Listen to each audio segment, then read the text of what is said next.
You know what? On this exam, you asked a question about gays. I remember on one of those quizzes, it said that they had an outbreak of gays in New York. Okay. So that confused me on that question. Well, it was from the lecture I thought notes. it was a lot of gays, and I put, you know. Well, it was probably from your lecture notes. So you might want to go back and revisit that. All right. So today we're going to talk about the early struggle for civil rights in the early 1960s. So this week, your lecture stuff is for the 1960s, or your textbook stuff. Okay. So we're going to jump right on into that. And we're going to start with the first official student protest of the 1960s, which takes place in February 1st, 1960 in Greensboro, North Carolina, at a place called Woolworth's. Now, to my knowledge, Woolworths do not exist today, but if you want to think about it, it's kind of like a little department store that has within it a little cafe. Okay. Within Woolworths, the way that and a lot of different restaurants as well, the way their policy was towards African Americans, if you were African American, you could come in and order at the lunch counter, and then your food is automatically going to be taken to go. You cannot sit in the cafe and eat your meal. And some different places, not Woolworths, but in different places, there was policies like if you're African American, you had to come to the back of the restaurant to order your food, and you take it to go. So on February 1st, 1960, there's a HBU, a historic Black university in Greensboro, North Carolina, and a group of 4 African-American students, 4 guys.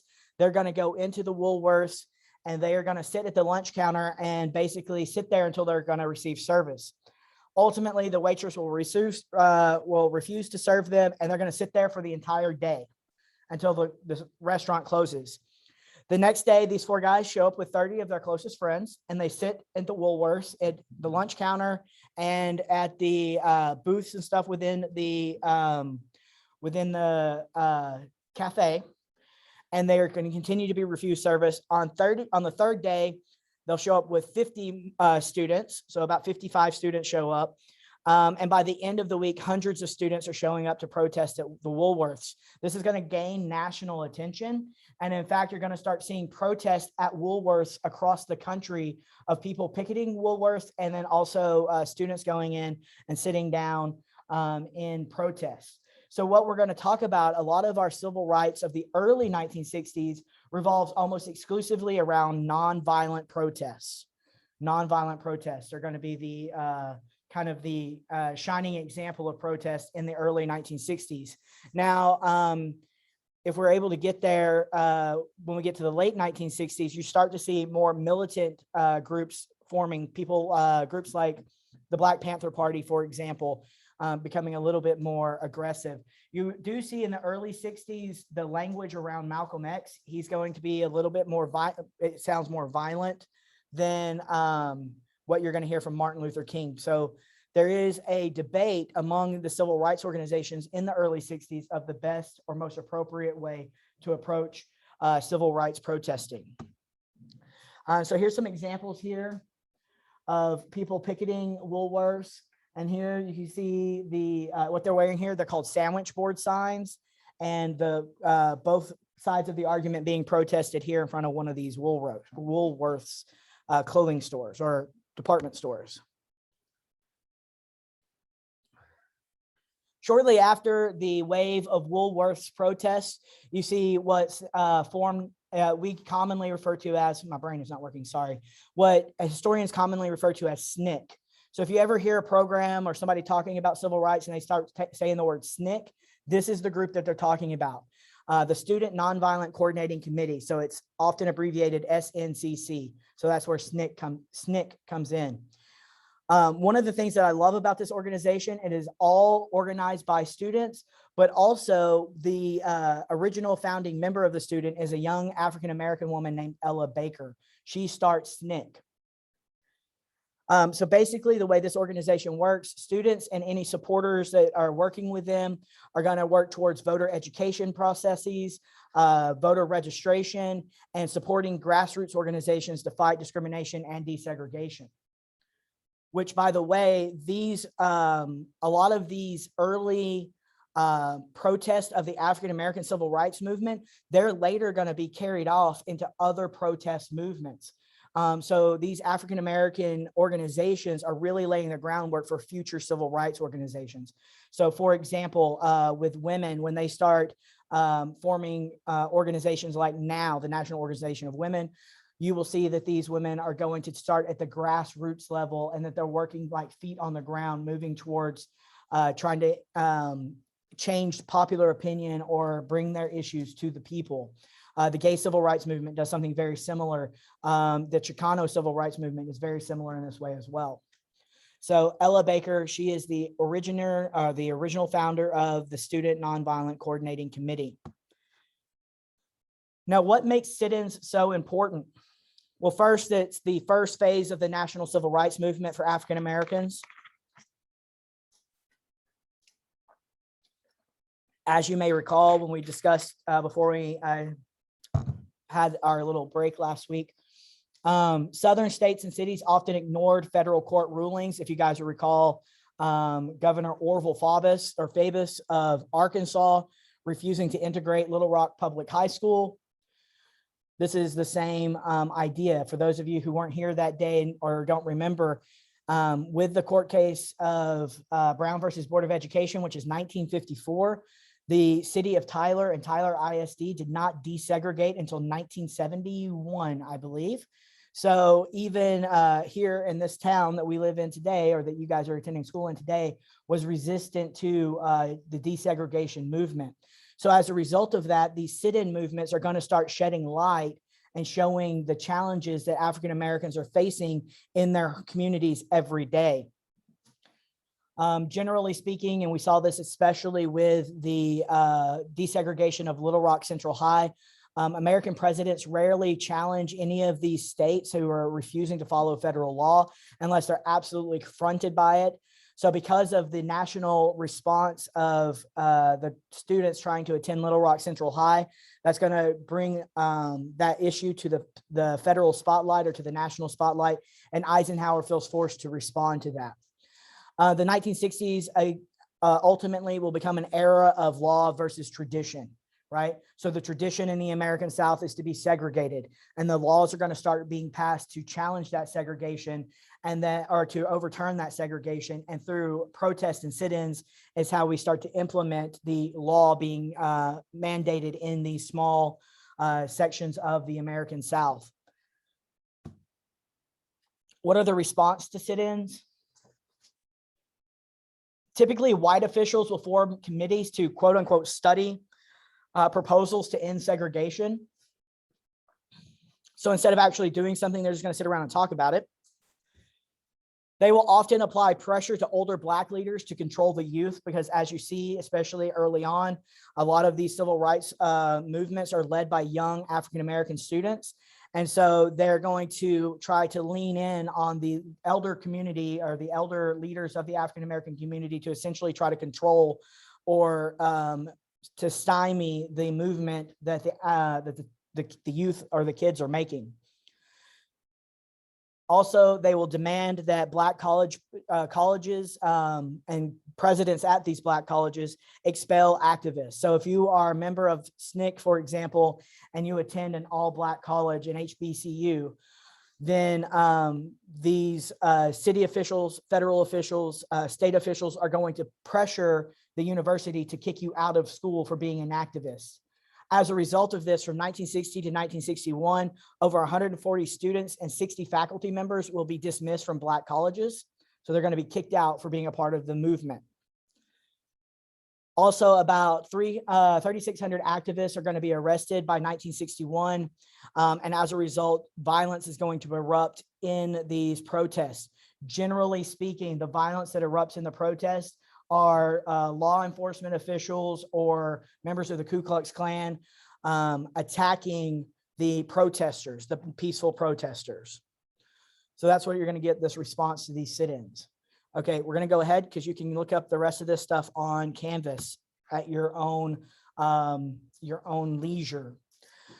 Now, one of the things that I find fascinating, and you guys may or may not know, but civil rights, that's what I study. That's my area of interest on the macro level, or the micro level rather. But patriotism of the 1950s is really going to have a huge impact on the civil rights of the 1960s. Okay, patriotism in the 1950s is going to impact the civil rights of the 1960s. And in fact, in the 1950s, Americans are unusually patriotic, like way more patriotic than they had been in the 30s or the 40s. For example, school days are going to start being led by the Pledge of Allegiance. This is where students start putting their hands over their heart when they do the Pledge of Allegiance. I think I might have told you guys during the World War II lecture that they used to do the salute like the Hitler salute. Also during this time period is when you start teaching things like in the schools, they start teaching things like the Declaration of Independence and the Constitution more heavily. So why do I say that this impacts the civil rights era of the 1960s?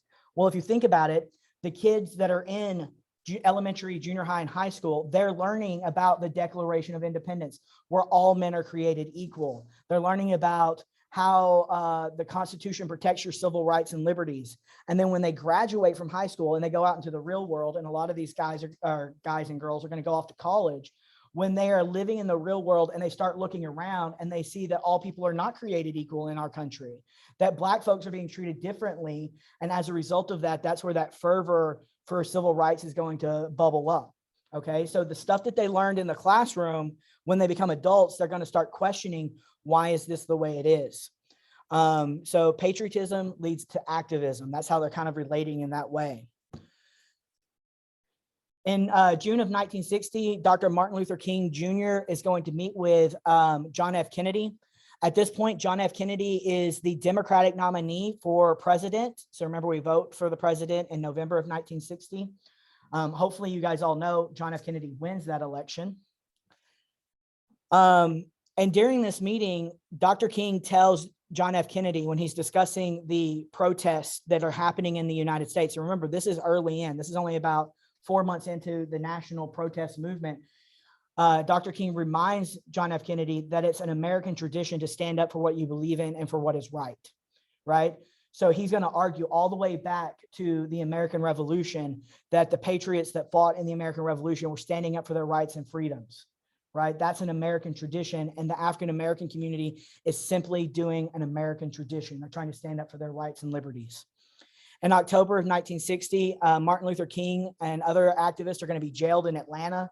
And while he's in Atlanta, John F. Kennedy is going to reach out to Coretta Scott King. And upon his release, King is going to praise Kennedy for that action. And the reason that I tell you this is there are African Americans who are able to vote, right? It's not a huge voting block yet.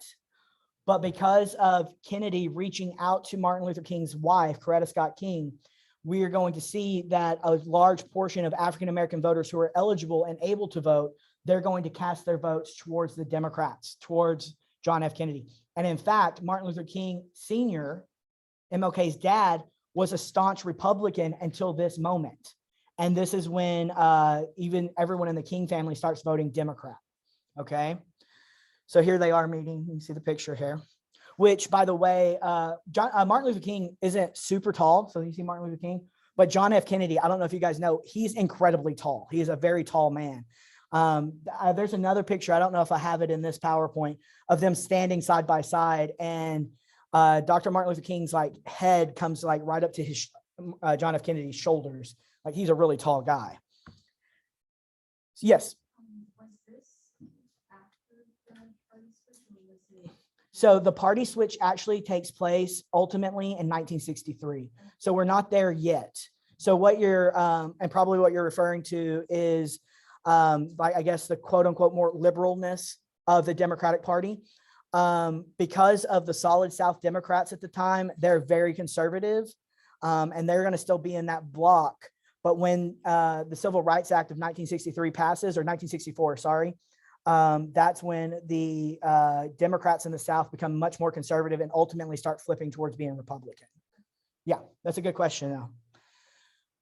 During the election of 1960, the crux of the election is going to center on Cold War and the economy. The economy is always an issue in the election. Okay. If any of you guys are even paying attention at all, like a modicum of interest in current political politics today, every time I hear it, like on NPR or whatever, Democrats are like losing their brain because we have rising inflation, right? So this is in the modern era. We have rising inflation. People aren't able to go buy stuff because it's all stuck in a port somewhere, right? And they're afraid that that's going to impact the election, the midterm election, which happens next November, and ultimately swing in the favor of Republicans because the economy isn't doing well. If one party is in control and the economy is doing poorly, often the other party is going to take over. Okay. So economy always matters. All right. But also in the 1950s, the Cold War matters in the early 60s. And in fact, at the end of the 1950s, more than 2/3 of Americans cited the biggest fear that they had was a Cold War, like nuclear bomb. So this is a big fear that Americans have. And so going into the 1960 election, people are going to talk a lot about the Cold War. It even becomes more exacerbated because in 1959, Fidel Castro is going to oust the U.S. supported government and the dictator in Cuba. And he is going to install a Soviet form of government or a communist government in Cuba, which is 90 miles off the coast of America. And that country is going to become a communist country. He's going to nationalize American businesses on the island. What that means is these businesses that are owned by American companies are no longer owned by American companies. They're now owned by the Cuban government. So people are going to lose a lot of money in the when Fidel Castro takes over, and he declares himself as a communist. So this is going to be problematic for the United States going into the 1960s. During the presidential election, Kennedy versus Nixon is the debate, or the two parties. John F. Kennedy obviously represents the Democratic Party. Richard Nixon represents the Republican Party here. Richard Nixon is the vice president to Eisenhower. So he's the current vice president going against the challenger, John F. Kennedy. Kennedy is going to promise to be tougher on communism, which is pretty much the only route that any political person could take in the 1960s. If you're going to be seen as weak on communism, there's no way in hell you're going to win any national office. But the first debate, this is important. The Nixon-Kennedy debate is going to be aired on TV, and it's going to be the first presidential debate to be ever aired on television. And approximately 70 million Americans tuned in and watched this debate. Okay. Kennedy is going to win in 1960, but out of 68 million votes, he won by a slim margin of only 112,000 votes-ish in there. Now, this televised debate is going to be ultimately very important for Kennedy because folks who watched the debate on television, they overwhelmingly through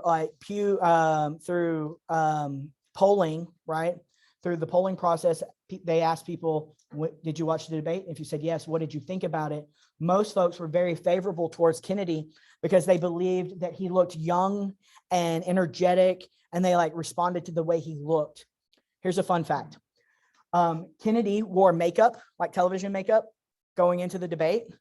Richard Nixon, before the debate, he had made a bananas pledge leading into this election cycle. He promised to go to all 50 states, to visit all 50 states for the election, right? Also, fun fact, sidebar, the 1960 election is the first election in which Alaska and Hawaii can vote, all right? Nixon is gonna bang up his knee at one point, like a couple of weeks before this debate, and it's gonna throw him off schedule. So he's gonna try to double time to go to all of these states like he promised. So when he shows up to the debate later than he was supposed to be. He refuses to wear makeup. And as a result, he looks old and tired compared to Kennedy. And so Americans perceive that as Kennedy is a better candidate because he's energetic and Nixon is just like this old raggedy guy. Also, what hurts Richard Nixon is that President Eisenhower, he's going to be followed around by Time magazine. Remember, Eisenhower is the current president, vice president's Richard Nixon. At one point, somebody asked Richard Nixon how he's going to be on communism. And he said basically that I'm in the room when all important decisions are made to stop communism and stuff like that. Well, when Eisenhower has a Time magazine reporter with him going around like his last few days before the election, the reporter asked Eisenhower while he's golfing, can you tell me an instance in which Richard Nixon has helped you with an international issue dealing with communism? And off the cuff, Eisenhower said, if you give me a week, maybe I can think of one. That's a terrible response. And it like torpedoes Richard Nixon's credibility, because later Eisenhower's going to come back and be like, I was joking. But I don't know if you guys know any like serious military generals. They don't have a tendency to joke around a lot.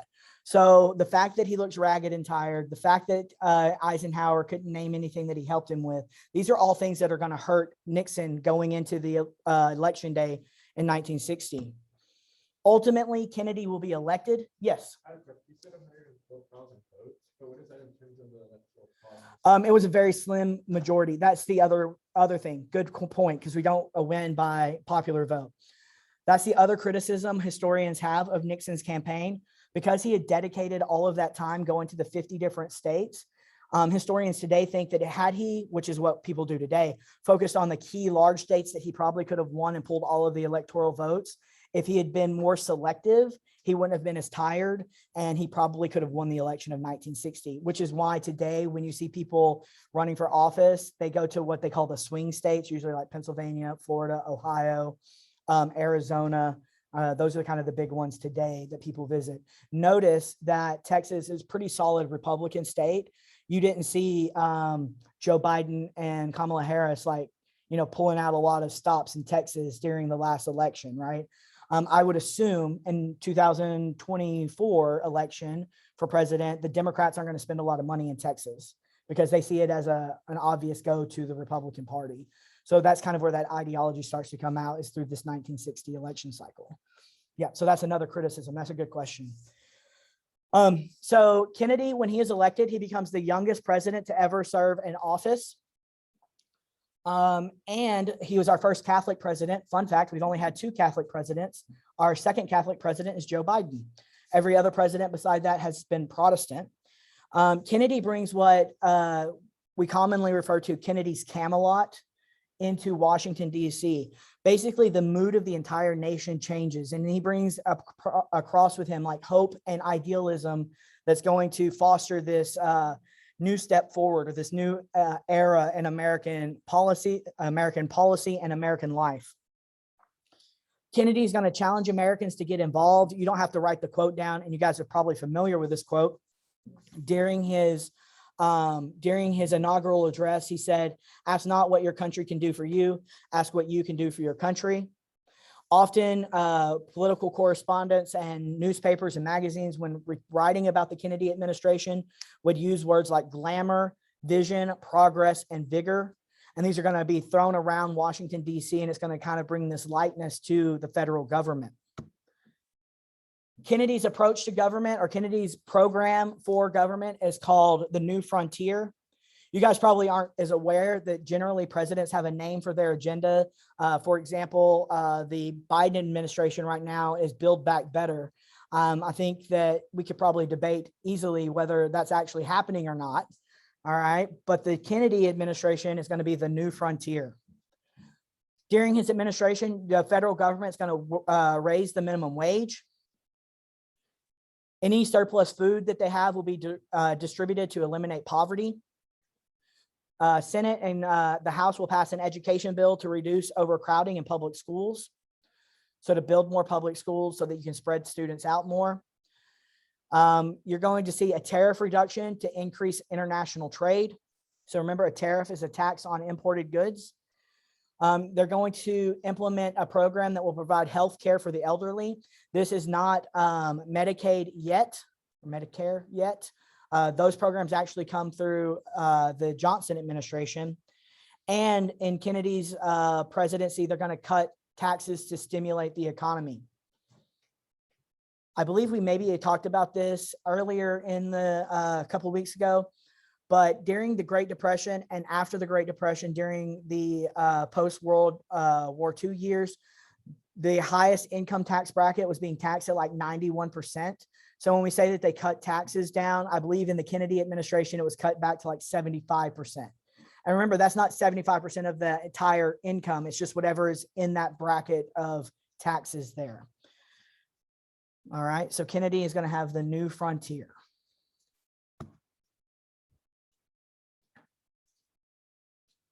We also see a formation known as the Alliance for Progress. And this is an attempt to combat communism in Latin America, especially to try to counter Fidel Castro's appeal in the region.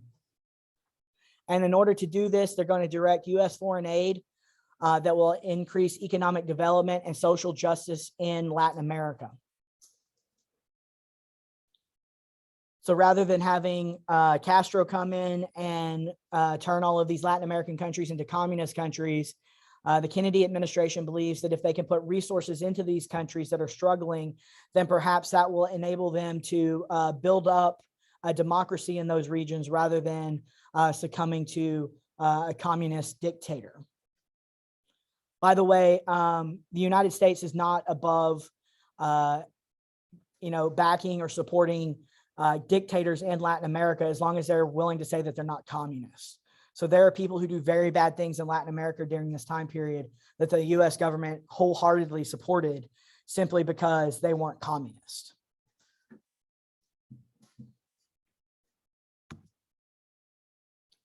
Let's talk about students in the new frontier.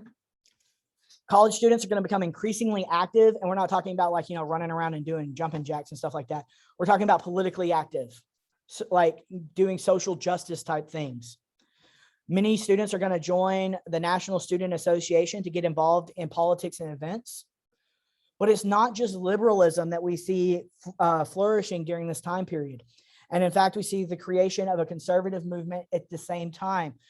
This conservative youth organization is called Young Americans for Freedom. Progressive activists will form Students for a Democratic Society. So the Young Americans for Freedom is very conservative organization, but the SDS is very radical. Like they have a lot of radical ideas. And some students even begin publishing what they call dissent journals on campus, where they would come together and think about issues that are affecting people on their college campus or in their area or even in the nation. And then they would write articles and then they would print off these newspapers that they wrote themselves and pass them around campus. So it's not an official student newspaper. The New Freedom at Cornell is one of these examples, and Studies on the left is the one at the University of Wisconsin. So students are going to become increasingly active. I don't think I have it on here, so while y'all are writing this down, fun fact, during this time period, there were a lot of campuses served as surrogate parents to students on campus. So for many students, so for female students, they weren't allowed to wear pants on many college campuses. Boys were not permitted at all in dorm rooms of the girls, and girls were not permitted in boy dorm rooms. And boys had to wear a shirt and tie and slacks to class. They weren't allowed to wear jeans and stuff like that. So there's a lot of parenting-ish going on during this time period. And that's another thing students are going to rally around to get rid of these rules that, they're being, controlled by the man, which is pretty interesting. At some schools, they had the 1 foot rule. And what that meant was if you were in the dorm room of someone of the opposite sex, at least one of the 4 feet of the people there, so 2 people, 4 feet, 1 foot had to be flat on the ground. So that was one of the rules to keep them from doing any fun stuff in the dorm room. So you had to have a foot on the ground so that you could prove that you're keeping your purity, I guess. Yeah, the 1 foot rule. If I'm not mistaken, one of the colleges that was super popular at was at Columbia University in New York City. Yeah. So we'll talk a little bit more about student activism. In the spring of 1960, 1,000 Harvard students walked out in favor of nuclear disarmament. So they didn't like the idea of nuclear weapons being built up. Nuclear proliferation is what that's called. Remember, I told you guys at the end of the 50s, 2/3 of Americans fear nuclear war. 15,000 students are going to rally at Madison Square Garden to end the nuclear arms race. Overall, though, that considering that it's in New York City, 15,000 students isn't really a whole lot. That actually was considered to be a little bit of a dud on that one. So student activism obviously is increasing. And as the decade persists, initially, a lot of groups like SNCC are led by African-American students. And as the decade goes on, you start seeing a lot of white students joining in and participating in those civil rights protests. But generally, the leadership of those original activist groups like SNCC, another one is CORE, African-Americans maintain leadership positions in there. So the white people aren't just coming in and taking over, but they are participating in the movement. In 1961, the Soviets are going to launch a cosmonaut, Yuri Gagarin, into space, and he is going to complete an orbital flight around the Earth. So not only do you have tension of nuclear war between the United States and the Soviet Union, but we also see a rising space race start. So on May 6, 1961, the United States will launch Alan Shepard Jr. in a suborbital flight around the globe or for over 100 miles. So if I'm not mistaken, I don't follow the space program super intense, but all of these flights that you keep hearing about made by like SpaceX and stuff, I believe those are all suborbital flights. So they're technically in space, but they're not like in space, right? Yuri Gagarin, by the way, is going to become incredibly famous because of this, especially in the Soviet Union. He's basically going to be treated like a king for the rest of his life. Like wherever he goes, people are always taking care of him. It's a big deal. So that's the cosmonaut there, Yuri Gagarin, if I say his name right. Not to be outdone, Kennedy is going to announce a plan for the space race. On May 25th, 1961, he vowed before Congress, so he's had a State of the Union here, that America will put a man on the moon by the end of the decade. This is a huge promise, right? Because even though they sent a man into space, the idea that you could like land on another surface and walk around seems so improbable by 1961 standards. But he says that Americans are going to do it by the end of the decade. As a result of that, Congress will increase the financing of the space race. That budget is going to be increased by 50%. 8 months later, John Glenn will complete the nation's first orbital flight. And when we talk about increasing the space budget by 50%, part of that goes to colleges where they're funding people who are in the sciences, like full funding, like full scholarships from the federal government. If you go into studying like aeronautics and things like that, like trying to get people, the best and the brightest, into these fields as quickly as possible to try to get a man on the moon. Meanwhile, the civil rights movement is heating up. By 1961, so remember the first sit-in is in 1960, February 1960. By 61, activists had integrated lunch counters and theaters in nearly 200 cities. And you have some of the most famous African Americans of the time coming out in support of these movements. People like Sidney Poitier, Harry Belafonte, Sammy Davis Jr., and Dick Gregory, which is this man here, he's a musician, are going to lead a lot of these sit-ins.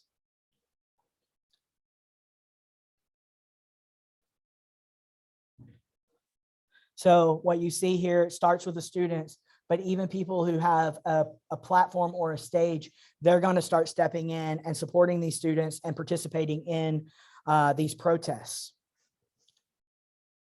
So civil rights is definitely heating up in the 1961, which leads us to May of 1961 with the Freedom Riders. So in May, 7 Black students and 6 white volunteers are going to board a bus in Washington, D.C., bound for the South. One of the organizations is CORE. They will organize the ride to protest Southern states who are ignoring a Supreme Court ruling that mandated that segregated buses that that participate in interstate travel cannot be segregated. All right. So if you're like, for example, today, like a Greyhound bus, if it travels beyond a state's border, across state borders, state lines, that bus, because you have to pay a ticket to be on that bus, that's the federal government participating and controlling commerce. And because of that, you cannot segregate these buses. But as you probably could guess, most buses continue to be segregated. So these students are going to board the bus, these 13 students. And initially, when you're in Washington, D.C., there's no segregation. But as they're crossing into the South, they're going to start trying to implement segregated seating, and they're going to resist that. And CORE stands for Congress of Racial Equality, if you guys wanted to know. I just realized that we didn't do a slide on them. Congress of Racial Equality, CORE. The national director of CORE will be one of the men on the bus. His name is James Farmer. He wants to end the segregation, end segregation by putting what he called the movement on wheels. So that's why he's doing this on the bus. And not only did he organize the protests, the Freedom Ride, he invited newspaper reporters to travel with them. Does anyone want to guess why he would invite newspaper reporters to travel with him or with them? Publicity, right? So you have these reporters that if something bad happens, they're immediately going to write it, and it's going to be put in a national publication. No serious incidents will occur through Virginia, the Carolinas, and Georgia. But when they get to Alabama, things are not going to be so hot for them. Okay, so James Farmer, he's one of the key organizers of the Freedom Rides, and he is the national director of CORE. When they get to Anniston, Alabama, the Freedom Riders are going to be they're going to meet a group of white guys, white people who have clubs, chains, and iron bars. They're going to attack the bus. They're going to break out windows and slash tires. The bus tries to get away, but they only go about 8 miles before they can't go any farther because of the flat tires. The group of people there, the mob, they're going to hurl smoke bombs into the bus, which force the riders out. And when the riders come out, they're going to attack the riders. They're going to be beaten, and the bus is going to burn into flames. And many local medical providers in the area refuse to provide medical assistance or medical services to the protesters, which, by the way, goes against the Hippocratic Oath, right? You promise to do no harm. If somebody is hurt, you have to help them. But they said, no.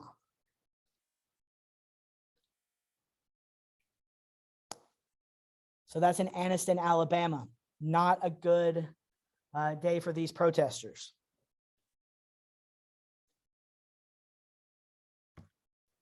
Next, in Birmingham, Alabama, that's the next stop. So they got another bus. The next stop is Birmingham, Alabama. And the police warned the riders that they were going to expect trouble. Once they roll into Birmingham, Alabama, the angry mob will drag riders out of the bus and into alleyways. They're going to be beaten with pipes, and people are going to use their fists. One of the protesters, James Peck, is going to be knocked unconscious, and police did not appear for more than 10 minutes to stop the riot. Now, fun fact, in Birmingham, Alabama, this happened to be on Mother's Day. The police chief of the Birmingham, Alabama police, the chief of police in Birmingham, Alabama, is a guy named Eugene Bull Connor, which we'll talk more about him in a little bit. Bull Connor said the reason that the police officers didn't show up for more than 10 minutes is that they were, quote, being good boys at home with their mothers on Mother's Day. But again, they warned there's going to be problems before you get here. And instead of being on call or like aware that they need to be there to stop these problems, they were, quote unquote, with their moms.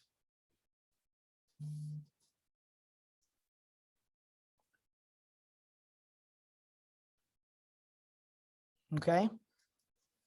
John Patterson, at this time, he's the governor of Alabama. And he's going to tell the Freedom Riders to, quote, get out of Alabama as quickly as possible. It's not safe for you here. So the Justice Department, the Federal Justice Department, will arrange a flight, and the first Freedom Riders, those original 13, are going to be flown out of the South back to, I believe it's Washington, D.C. is where they're flown to. Yes. Yes. And oftentimes, so the brutality against the African-American protesters is very harsh. But oftentimes against white protesters, it's depending on the area, but in like Alabama, it would be even harder against the white protesters because they're considered race traitors, is what they were called.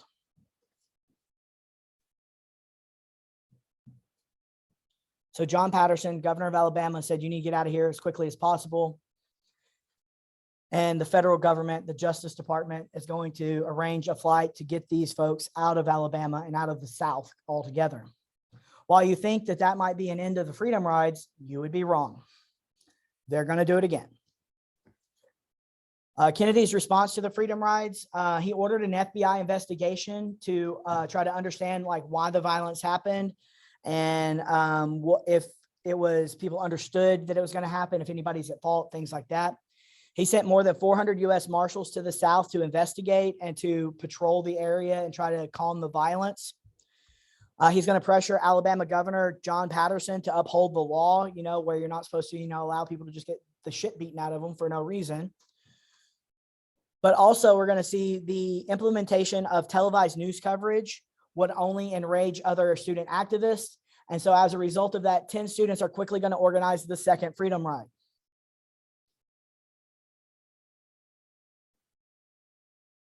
So the media is hugely important with the African-American civil rights movement of the 1960s. People are seeing it on TV. They're reading about it in the paper. And you have to remember the 1960s is not like today. You had like 3 channels in the 1960s. TV went off air at like 10 p.m. I don't know if you guys realize that, but at like 10 p.m., it was like white air. It was like what called snow. It's just like that. That's it. No TV after like 10 p.m. And generally speaking, what they would do is they like play the national anthem and then turn the TV station off. And you get no TV again until like, you know, 7 or 8 o'clock in the morning the next day. Right? That's just how it was. So in the second Freedom Ride, it'll take place from Nashville to Alabama. Nashville, Tennessee to Alabama. The police commissioner, once again, I called him the police chief. Sorry, he's the police commissioner. Eugene Bull Connor will arrest Freedom Riders. That's him. And after 2 days, ultimately, the Freedom Riders will be escorted from town and they will travel on to Montgomery, Alabama.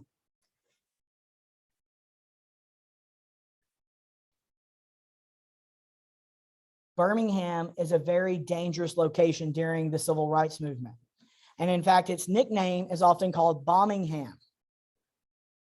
Lots of bombs, like actual bombs, are going off frequently in Birmingham, Alabama.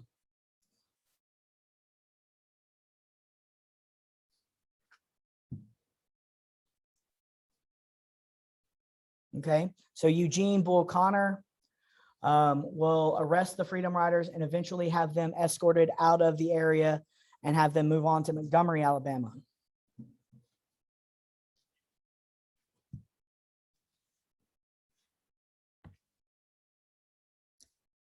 This brings us to the late Congressman John Lewis.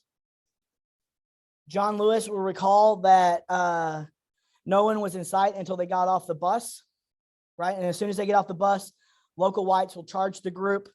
About 300 citizens attacked approximately 21 riders. And they have things like bats and pipes, and obviously using things like, you know, your hands, your fist. And after 20 minutes of mob rule, the Montgomery police officers finally arrived to defend the protesters.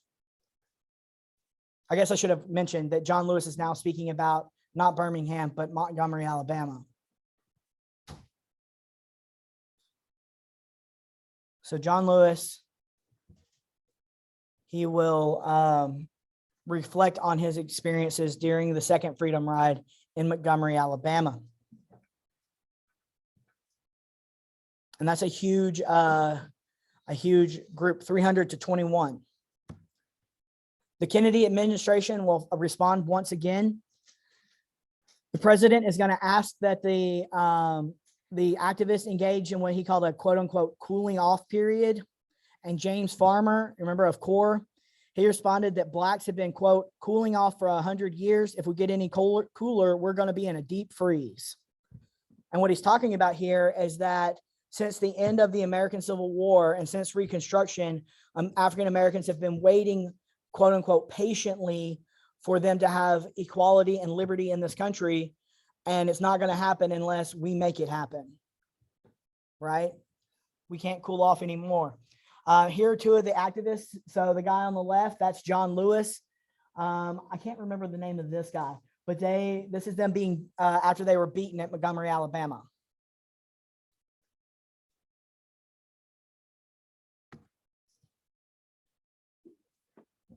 So as they leave Montgomery, Alabama, the bus is going to go towards Jackson, Mississippi.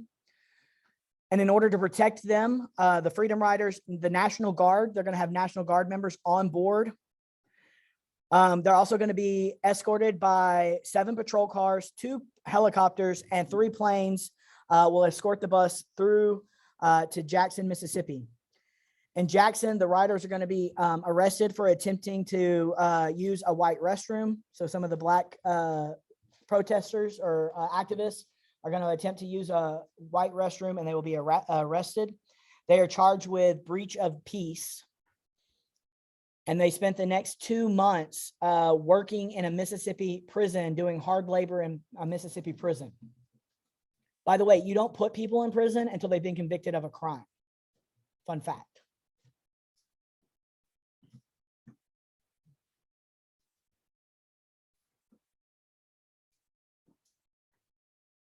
But here is an example of what would happen when the bus stopped in order to like use facilities or to, you know, get food or whatever. The National Guard would come out and guard the bus.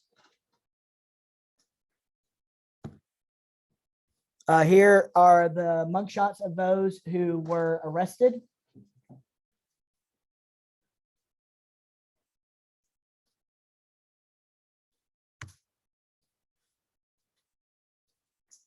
So Kennedy is going to rely on the Interstate Commerce Commission to issue rules that will prohibit racial discrimination in interstate facilities. Remember, the federal government or the Constitution allows the federal government to control all interstate commerce. And as a result of this, the ICC will come in and create a system of rules that will eliminate discrimination in interstate facilities. While there is resistance, by 1962, most interstate and travel facilities had been integrated. So the Freedom Rides ultimately will bring enough attention to this issue that they will see results, and the desegregation progress or the desegregation process will be completed for these different types of facilities. And the facilities we're talking about here are things like hotels, restaurants that are predominantly used by interstate travel. So it's like you have some like mom and pop restaurant in deep Alabama. I'm not saying that that's going to be desegregated. Buses, air travel, things like that.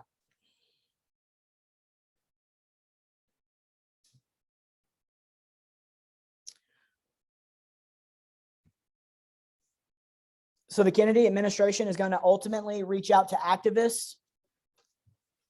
John F. Kennedy's attorney general is Robert Kennedy, his little brother. Robert Kennedy is going to meet with leaders from CORE, the SCLC,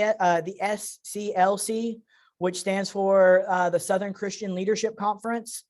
The SCLC is an organization started by Martin Luther King Jr. That's his organization. That's who he is with. And of course, SNCC. Oh, this is the picture I was talking about. Oh, no, that's not the one, in fact. That's Robert Kennedy there in the middle next to Martin Luther King. And then if you'll notice, if you're looking at Robert Kennedy, if you go over 2 people standing there with his hands in front of him, the white guy, that is Vice President LBJ, Lyndon Baines Johnson, who is from Texas.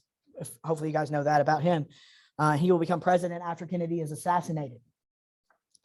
The administration, and so when we talk about the administration, we're talking about the Kennedy administration, the John F. Kennedy administration, wanted students to abandon direct and confrontational tactics.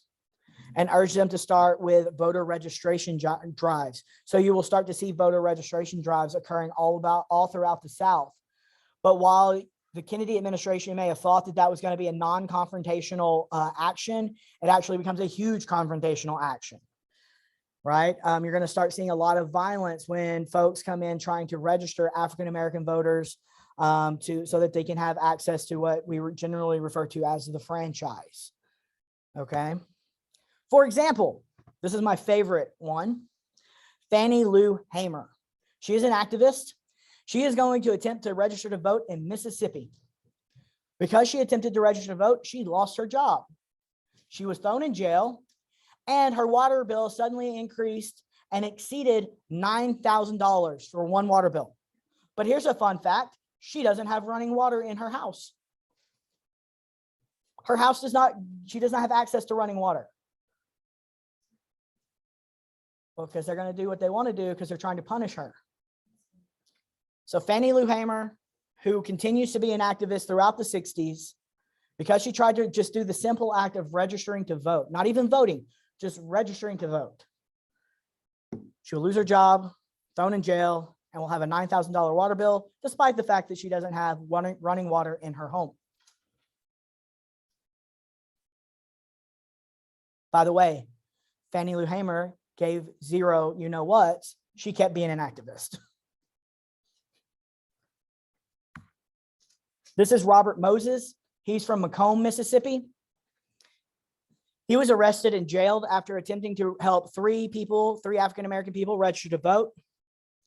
On his second attempt, so he did it, he was in trouble, got thrown in jail. When he got out of jail, he did it again.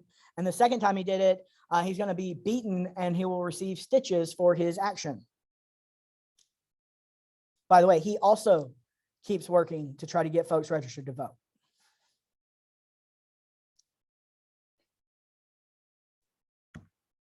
This is Herbert Lee.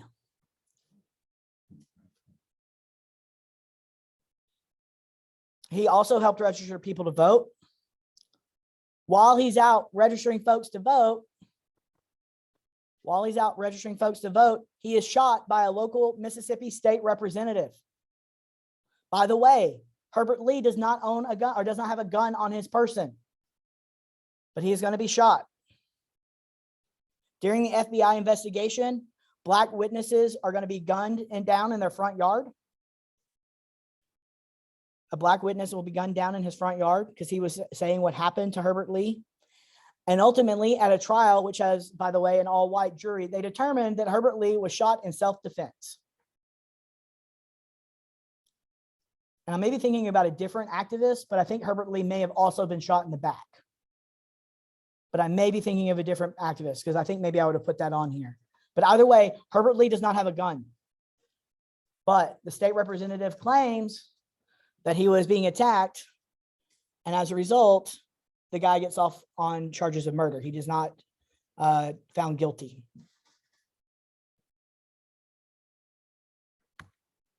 In Albany, Georgia, 40% of the city of Albany, Georgia is Black, but all elected officials are white. And no African-American had ever been appointed into a position or put on a jury in the city of Albany, Georgia, ever. Additionally, Black citizens are going to be barred from public facilities, things like parks, swimming pools, and the library. And when they go there to protest, Ralph Abernathy, that's the guy you see there, with Martin Luther King, are going to be thrown in jail for protesting the segregation of Albany, Georgia. And I think it's important that you guys understand that the way that Southern cities were organized specifically to segregate the community. For example, in the city of Tyler, right? When they organized and planned the city of Tyler, they specifically put anything that Black citizens had access to all on the north side of town. And anything they didn't want Black citizens to have access to went on the south side of town. And as a result, Black citizens stayed on the north side and white people stayed on the south side of town, right? That's why the courthouse and stuff like that is in the north part of Tyler. But if you had the better schools, the better parks, the better resources are all going to be in the south, or the south portion of Tyler. When they start forcing implementation, this isn't in Tyler, but when they start forcing implementation of public resources like parks, libraries, things like that, in some places, city pools, when they start offering or trying to desegregate city pools, rather than desegregate their pools, cities will just fill their pools in and make a dirt parking lot. Nobody gets a pool now, which is why you see a rise in the 1960s and 70s of white people having pools in their backyard. There's a direct correlation there. Which now leads us to Ole Miss. Oh, and fun fact, Texas A&M plays them in football this weekend. I did not do that on purpose. The Mississippi governor, his name is Ross Barnett, and the University of Mississippi declined to admit James Meredith, despite the fact that he meets all requirements. They declined to admit James Meredith into the university. JFK will mobilize the state National Guard, and he's gonna send 3,000 troops and U.S. Marshals to Ole Miss to escort James Marshall on campus so that he can register for classes. When James Marshall steps on campus, white citizens will riot. And as a result, Kennedy is going to have to send in reinforcements. Ultimately, 3 people are going to be killed, 50 people are injured, and 6 U.S. Marshals are going to be shot. Locals in the area will often refer to this movement or this attempt to bring James Meredith on campus as the last battle of the Civil War. Ultimately, Meredith will attend Ole Miss and he will graduate.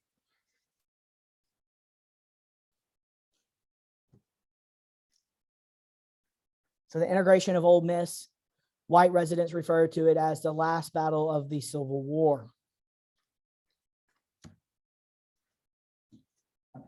So now we're in 1963, and we're in Birmingham, Alabama. Back to Birmingham. Public facilities and businesses remain segregated. Additionally, Black citizens cannot vote, nor can they work in any form of public service. I told you already, but the nickname given to Birmingham during this time is Bombingham. And the part of the city where Black folks live often is referred to as Dynamite Hill, because frequently Black citizens, people will put bombs or sticks of dynamite and like try to blow up their homes. So Birmingham's nickname is Bombingham. Martin Luther King is going to come to Birmingham in April of 1963. Specifically, Martin Luther King wants what he calls daytime protests, so he can see, and so the American people can see the brutality openly in the light of day while the rest of the world is looking on. By the way, this isn't just being shown in the United States. This is also being shown in Europe. And remember, this is the heart of the Cold War. And remember that the United States during the Cold War is holding itself up as this bastion of freedom and independence, right? They're not being, the United States does not treat their people like Soviet countries do, where they're running your life and doing all of these things. This is a bad look for the United States on the national scene or on the international scene, right? Which is only going to exacerbate the federal government and leadership to try to desegregate as quickly as possible. And again, King thinks that this doing this during the daytime will push Kennedy to act as quickly as possible. So on April 3rd, 1963, Black activists will begin sit-ins and picketing of restaurants and businesses, and quickly they will be arrested and thrown into jail. On April 4th, 1963, and again, you do not have to know the dates. On April 4th, 1963, about 50 Black activists will protest at City Hall. They will also be arrested and thrown into jail. On Palm Sunday, Dr. A.D. King, who is Martin Luther King's brother, who is actually lives in Birmingham, will lead a march and he will be arrested. City officials are going to secure an injunction barring any kind of demonstrations. Martin Luther King from jail is going to claim that this is an immoral injunction. And Martin Luther King is going to call for a march on City Hall on April 12th, which is Good Friday. And during that march, they will proclaim that freedom has come to Birmingham. But you might guess that it's not all over yet in Birmingham. While in jail, Martin Luther King wrote the famous letter from the Birmingham jail. Throughout this letter, he details the humiliation of being African American and the what discrimination and segregation does to the psyche of the African American person. And after he's been in jail for 8 days, he will ultimately be released. And he starts planning what he calls the Children's Crusade. Letter from the Birmingham jail will be published nationally through national newspapers and magazines, things like that. All right. The Children's Crusade starts on May 2nd, 1963. And when I say children's, you probably think of like little kids, but the initial goal of the Children's Crusade is teenagers. He wants teenagers to come out and protest.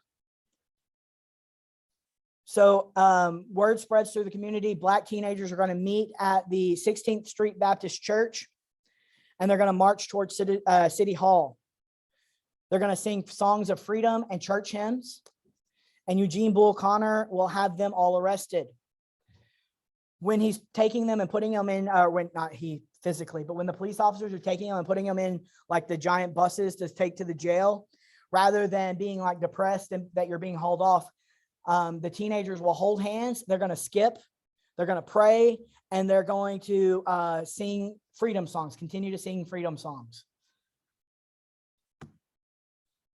But the Children's Crusade continues. On the second and third day, we see over 1,000 children will gather at the 16th Street Baptist Church and march towards City Hall. And this is, you're going to start getting even younger kids that are hearing about what's going on, and they're going to like abandon, like leave school. Like they tell their parents they're going to school and actually go to the church to march. While they're marching on City Hall, Bull Connor is going to order his men to charge the kids. They're going to use nightsticks, dogs, and fire hoses to clear the streets. That's on the second day. On the third day, local youth will continue to protest. So just an idea of what this looks like. We're not talking about, using a water hose to just like squirt somebody, right? They're using the actual fire hose that's used to put out fire, which is very, very, like a lot of pressure, which literally will push you off the street. It will rip your skin off of you if you're close enough, like if you're close enough to the original point, right? They use dogs on these kids. This is probably a famous photograph you see, and you think, oh, well, maybe it didn't get him. No, it got him. Right? And remember, these pictures are going to be put on newspapers across the country.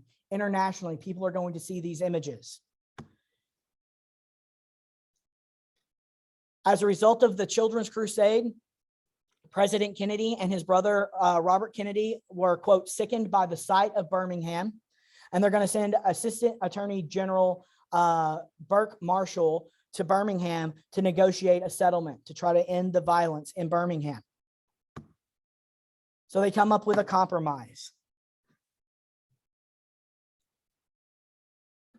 They make an agreement to eventually is the key word there, integrate public schools and facilities, and to provide jobs for Black citizens. During these negotiations, Martin Luther King Jr.'s hotel headquarters and his brother's house will both be bombed. Riots are going to ensue, and about 50 people are going to be injured. As a result of that, Kennedy will send 3,000 federal troops near Birmingham, not actually into it, but outside in case they need to come in to take care of the situation. All right. This is where we're going to end today, and we will continue and end this lecture on Tuesday. Are there any questions, comments, concerns? Can you put that on the canvas today? I always put it on Canvas. All right. Y'all have a good day.